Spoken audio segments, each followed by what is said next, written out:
Shalom, salam sejahtera untuk kita semua. Perkenalkan, nama saya Priscilla Triki Rempas dengan NIM 2314201156.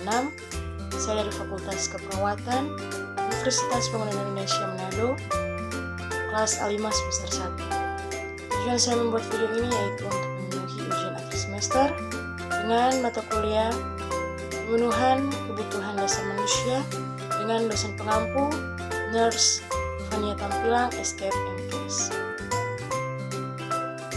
Kita masuk dalam pembahasan yaitu tentang penyakit diabetes mellitus.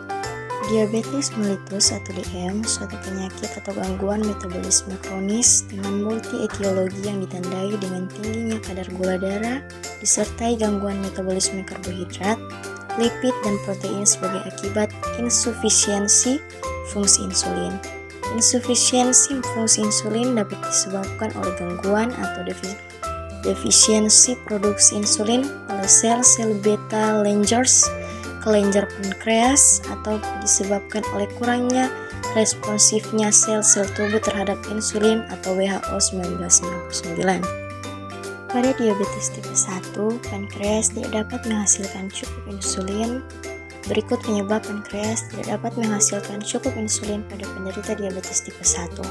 Pertama, faktor keturunan atau genetika. Jika salah satu atau kedua orang tua menderita diabetes, maka anak akan berisiko terkena diabetes.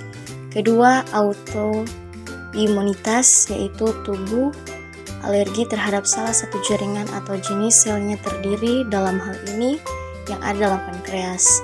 Tubuh kehilangan kemampuan untuk membentuk insulin karena sistem kekebalan tubuh menghancurkan sel-sel yang memproduksi insulin. Ketiga, virus atau zat kimia. Adanya virus atau zat kimia yang menyebabkan kerusakan pada kelompok-kelompok sel dalam pankreas tempat insulin dibuat. Semakin banyak kelompok sel yang rusak, semakin besar kemungkinan seseorang menderita diabetes. Berikut faktor-faktor yang berisiko terkena diabetes. 1. Keturunan. Bila ada anggota keluarga terkena diabetes, maka juga berisiko menjadi pasien diabetes. Kedua, ras atau etnis.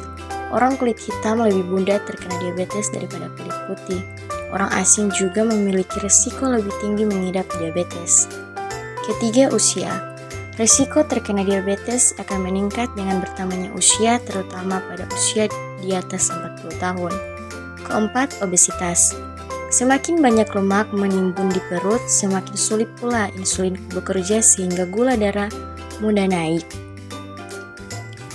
Kelima, kurang gerak badan. Semakin kurang gerak badan, maka makin mudah seseorang terkena diabetes. 6. Kehamilan. Diabetes dapat terjadi pada 2-5% dari wanita hamil. Ketujuh, infeksi. Infeksi virus bisa menyerang pankreas, merusak sel pankreas, dan menimbulkan diabetes. Kedelapan, stres. Stres menyebabkan hormon counter insulin yang kerjanya berlawanan dengan insulin lebih aktif sehingga glukosa darah akan meningkat. Kesembilan, obat-obatan. Beberapa obat dapat meningkatkan kadar gula darah. Contohnya adalah hormon steroid, beberapa obat antihipertensi atau penyekat beta dan diuretik. Obat yang menurunkan kolesterol atau niacin, obat tuberkulosis atau INH, obat asma atau salbutamol dan terbutalin, obat untuk HIV atau pentamidin, protease inhibitor, dan hormon tiroid atau levotiroxin. Dari 9 faktor tersebut di atas didapatkan bahwa 3 faktor pertama yaitu keturunan, ras, dan usia memang tidak bisa diubah. Meskipun demikian, 6 faktor lainnya seperti obesitas. Patofisiologi. Makanan sehari-hari seperti nasi, mie, roti, semua yang berasal dari padi-padian, buah-buahan, umbi-umbian, gula pasir, dan minuman soda, semua mengandung karbohidrat. Karbohidrat ini diserap tubuh lewat usus kemudian menjadi glukosa. Glukosa merupakan sumber energi utama bagi sel tubuh di otot dan jaringan. Agar glukosa dapat melakukan fungsinya, butuh teman, yang disebut insulin. Hormon insulin ini diproduksi oleh sel beta dalam kelenjar pankreas. Setiap kali makan, pankreas memberi respon dengan mengeluarkan insulin ke dalam aliran darah. Ibarat kunci, insulin membuka pintu sel agar glukosa masuk sehingga kadar glukosa dalam darah menjadi turun. Hati merupakan tempat penyimpanan sekaligus pusat pengolahan glukosa. Pada saat kadar insulin meningkat seiring dengan makanan yang masuk ke dalam tubuh, hati akan menimbun glukosa yang nantinya akan dialirkan menuju sel-sel tubuh bila mana dibutuhkan. Ketika dalam kondisi lapar atau tidak makan, insulin dalam darah menjadi rendah. Timbunan gula dalam hati atau glikogen akan diubah menjadi glukosa kembali dan dikeluarkan ke aliran darah menuju sel-sel tubuh. Dalam pankreas juga ada sel alfa yang memproduksi hormon glukagon bila kadar glukosa darah rendah. Glukagon akan bekerja merangsang sel hati memecah glukagon menjadi glukosa. Tubuh masih mempunyai hormon-hormon lain yang fungsinya berlawanan dengan insulin, yaitu glukagon, epinefrin atau adrenalin, dan kortisol atau hormon steroid. Hormon-hormon ini memacu hati mengeluarkan glukosa sehingga glukosa darah dapat naik. Keseimbangan hormon-hormon dalam tubuh akan mempertahankan gula darah tetap dalam batas normal. Pada penderita diabetes, ada gangguan keseimbangan antara transportasi glukosa ke dalam sel, glukosa yang disimpan di hati, dan glukosa yang dikeluarkan dari hati. Akibatnya, kadar glukosa dalam darah meningkat dan kelebihan ini akan keluar melalui urin sehingga jumlah urin banyak dan mengandung gula.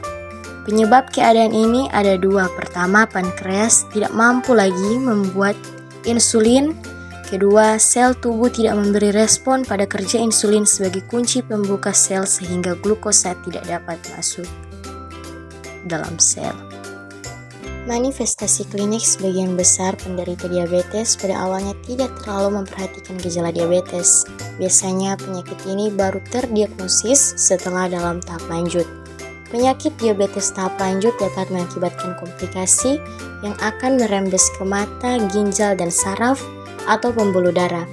20 gejala diabetes yang terdiagnosis lebih dini bisa segera diambil tindakan untuk menghambat pencegahan lebih lanjut baik dengan obat diabetes maupun diet untuk diabetes. Terdapat beberapa gejala umum bagi penderita diabetes baik tipe 1 maupun tipe 2. Gejala yang umum terjadi pada diabetes mellitus diantaranya adalah sebagai berikut. Pertama, sering buang air kecil atau poliuri, biasanya pada malam hari dan dengan volume yang banyak. Hal ini dikarenakan bila kadar gula yang terkandung dalam darah melebihi batas normal atau 180 mg desiliter, maka gula akan dikeluarkan tubuh melalui air kencing. Tubuh menarik banyak air ke dalam air kencing untuk membuat urin yang mengandung gula tersebut bisa keluar dalam keadaan yang tidak terlalu pekat. Gejala diabetes yang ini akan sangat sering terjadi pada malam hari, sehingga sangat mengganggu ketenangan tidur. Kedua, timbulnya rasa haus yang sangat dan sering atau polidipsi. Ini terjadi karena banyak cairan yang keluar terlalu sering melalui air kencing, sehingga tubuh akan kekurangan cairan. Dan dengan begitu timbullah rasa haus. Pada gejala diabetes ini, pada umumnya penderita ingin selalu minum yang manis, dingin, segar, sekaligus banyak. Hal ini semakin mempengaruhi kandungan kadar gula dalam darah yang juga akan semakin naik. Diabetes tipe 1 pada penderita diabetes tipe 1 ini, gejalanya timbul secara tiba-tiba dan bisa berkembang dengan cepat ke dalam suatu keadaan yang disebut dengan ketoasidosis diabeticum. Kadar gula di dalam darah adalah tinggi, tetapi karena sebagian besar sel tidak dapat menggunakan gula tanpa insulin, maka sel-sel ini mengambil energi dari sumber yang lain. Sel lemak dipecah dan menghasilkan keton yang merupakan senyawa kimia beracun yang bisa menyebabkan darah menjadi asam atau ketoasidosis. Gejala awal dari ketoasidosis diabetikum adalah rasa haus dan sering kencing, mual, muntah, lelah, dan nyeri perut, terutama pada anak-anak. Pernafasan menjadi dalam dan cepat karena tubuh berusaha untuk memperbaiki keasaman dan bau nafas penderita tercium aseton. Tanpa penanganan, ketoasidosis diabetikum bisa berkembang menjadi koma. Kadang dalam waktu hanya beberapa jam, bahkan setelah mulai menjalani terapi insulin, penderita diabetes tipe 1 bisa mengalami ketoasidosis jika mereka melewatkan 1 kali penyuntikan insulin atau mengalami stres akibat infeksi, kecelakaan, atau penyakit yang serius. Diabetes tipe 1 bisa menyerang pada anak-anak maupun orang dewasa. Menjalani pengobatan intensif jika terdapat anggota keluarga yang mengidap diabetes tipe 1, menjalani tes DNA untuk mengetahui adanya gen pembawa atau penyakit diabetes tipe 1, menjalani pola makan sehat, rutin melakukan aktivitas fisik, mengontrol tekanan darah dan kolesterol, rutin melakukan pemeriksaan, dan mengunjungi rumah sakit untuk mengontrol penyakit.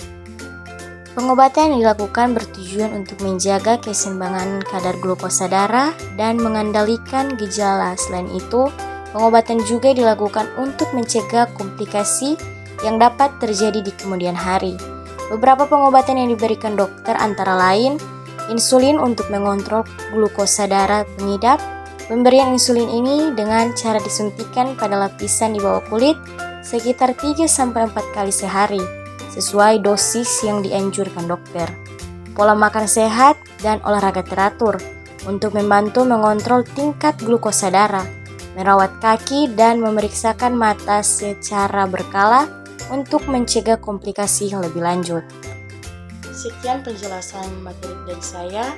Jika teman-teman ingin melanjutkan ke perguruan tinggi, ayo bergabung dengan kami di Universitas Pembangunan Indonesia Manado, lebih tepatnya di Fakultas Keperawatan. Sekian dan terima kasih.